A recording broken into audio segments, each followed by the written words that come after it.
I recently came back from Australia, in Melbourne, Australia. One of the Aboriginal chiefs, he accepted Islam. His people are coming in large numbers. There is now a masjid in the North Pole.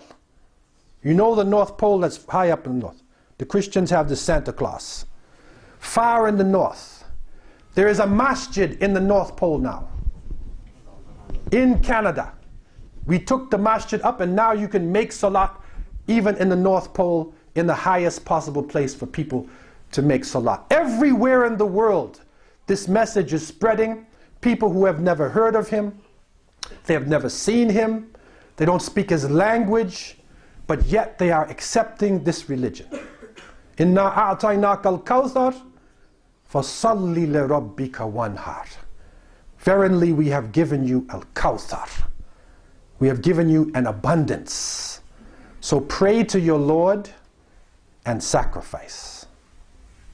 His name, Muhammad, was not being used by the Arabs. Recently they did a study of names on earth, and they found that Muhammad is the most popular name on earth. No other person, Moshe or Musa, how many have that? Jesus, how many Christians call themselves Jesus? Julius Caesar, Alexander.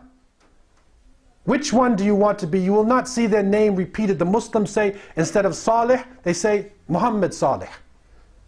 Instead of Abdul Karim, they say Muhammad Abdul Karim. One of my friends from the Sudan, his name was Muhammadain. That means two Muhammads. Another person, they'd look at his passport and it said Muhammad, Muhammad, Muhammad on one passport.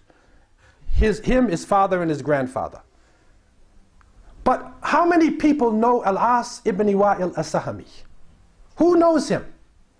Even amongst educated Arabic people, say to them, do you know Al-As? Only somebody who has studied Sirah in details will know him. Nobody knows his name. Only his son, Amr ibn al-As, radiallahu anh, or his grandson, Abdullah ibn Amr ibn al-As, radiallahu anhuma. That's the only way you would know his name. So his name is literally gone. Nobody calls themselves by that. But yet this man who he insulted, his name is the most widespread name on the face of the planet Earth. Inna a'tainaka al-kawthar fasalli li rabbika wanha inna shaniyaka huwa al-abtar. The one who insults you, he will be cut off. This is a miracle. And the abundance continues. The Prophet ﷺ sent his followers out, told them seek knowledge from the cradle to the grave. They gathered the knowledge of the ancient ones, ancient Egyptians, Greeks, Romans, Chinese, India, Babylonia. They gathered the people together, even established a special place of knowledge in Baghdad. They took the knowledge of the ancient ones and they put it together with Tawheed and gave it a new system, took the theories and made them into practical, usable science. And so the present day mathematical system, your computers, Al-Kashani had the base of a computer in the 15th century. Your numbers, your binary numbers, your zero is an Arabic word, sifr. 1, 2, 3, 4, 5, you are counting in Arabic numerals. Trigonometry, calculus, algebra, which is directly from Arabic jabr. Alchemia gives you alchemy or chemistry. The scientific method. Al-Qanun fi tib, the law of medicine, which was the law of medicine in most of these countries up until around the 17th, 18th century. You will look at all the subjects being studied in the university and you will see that in the golden age of Islam, which was supposed to be the dark ages, in the golden age of Islam, there were Muslims who took the knowledge of the world and put it in a new form. They were seeking knowledge.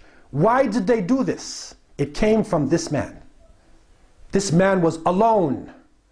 And Allah subhanahu wa ta'ala revealed through the angel from above 7 heavens, and they took the message and revolutionized the world.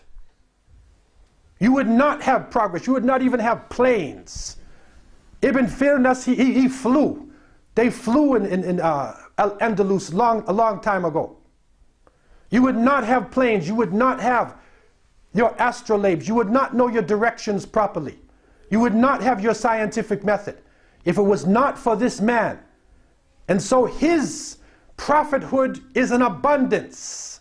It's an abundance of knowledge, an abundance of blessings for humanity. Inna a'tainaka al-kawthar fasalli li rabbika wanhar inna shaniyaka huwa al-abtar. Verily we have given you al-kawthar, so pray to your Lord and sacrifice. Surely the one who insults you, he will be cut off. And so we find ourselves in this condition. The Prophet ﷺ smiled. He took this chapter and he continued against the odds. He continued to give the message. He continued to stand up for La ilaha illallah Muhammad Rasulullah. And Allah gave him victory. With his patience, Allah gave him victory. He saw the people who were against him, who tortured him. He went to Ta'if. They stoned him. He forgave them. And he lived to see the people of Ta'if come into Islam in crowds. And so we are in a condition like this. And we seek refuge in Allah with the example of our blessed Prophet Muhammad Sallallahu Alaihi Wasallam. It is a difficult time, but we need to continue to go forward no matter what are the costs. Life is short. This world is a door to the next world. The life of this world is only short. The life of the next world is eternity. And the Prophet ﷺ said, Al-Kayyis man dana nafsa wa amila lima ba'd al-maut. Wal-ahmaq man atba'a nafsahu hawaha wa tamanna ala Allahi al-amani. He said, the intelligent person is the one who controls himself and works for what is after death. But the fool, the idiot, is the one who lets himself go and then hopes that Allah will forgive him in the end. And so this small time we spend in this dunya is an opening, it is a door that opens to eternal life. As Allah describes people in the next life, khalidina fiha abadan. They will live there forever. And so in this time when we have the opportunity, we should be positive. Positive message. Think of the greater picture. Don't get caught up on the negativities of today. Keep the greater picture. Make this religion easy within Sharia. The Prophet ﷺ used to say to his followers when he sent them out, Bashiru wa la tunafiru, yassiru wa la tu'assiru. He will tell them, he would tell them, give glad tidings. Don't drive people away. Make the religion easy. Don't make it difficult. Open it up to the world. May Allah subhanahu wa ta'ala give us this feeling to open up our religion to the rest of the world. May Allah subhanahu wa ta'ala give us the understanding that our scholars will lead the world in science and achievement. May Allah give us this feeling of Al-Fatiha, that we will give Tawheed to all of the people who are gone astray. And may Allah subhanahu wa ta'ala protect us, protect the children of the Ummah of Muhammad sallallahu alaihi wasallam. May Allah protect the women of the Ummah of Muhammad sallallahu alaihi wasallam. May Allah protect and strengthen the men of the Ummah of Muhammad sallallahu alaihi wasallam. May Allah unite our ranks, clean our hearts.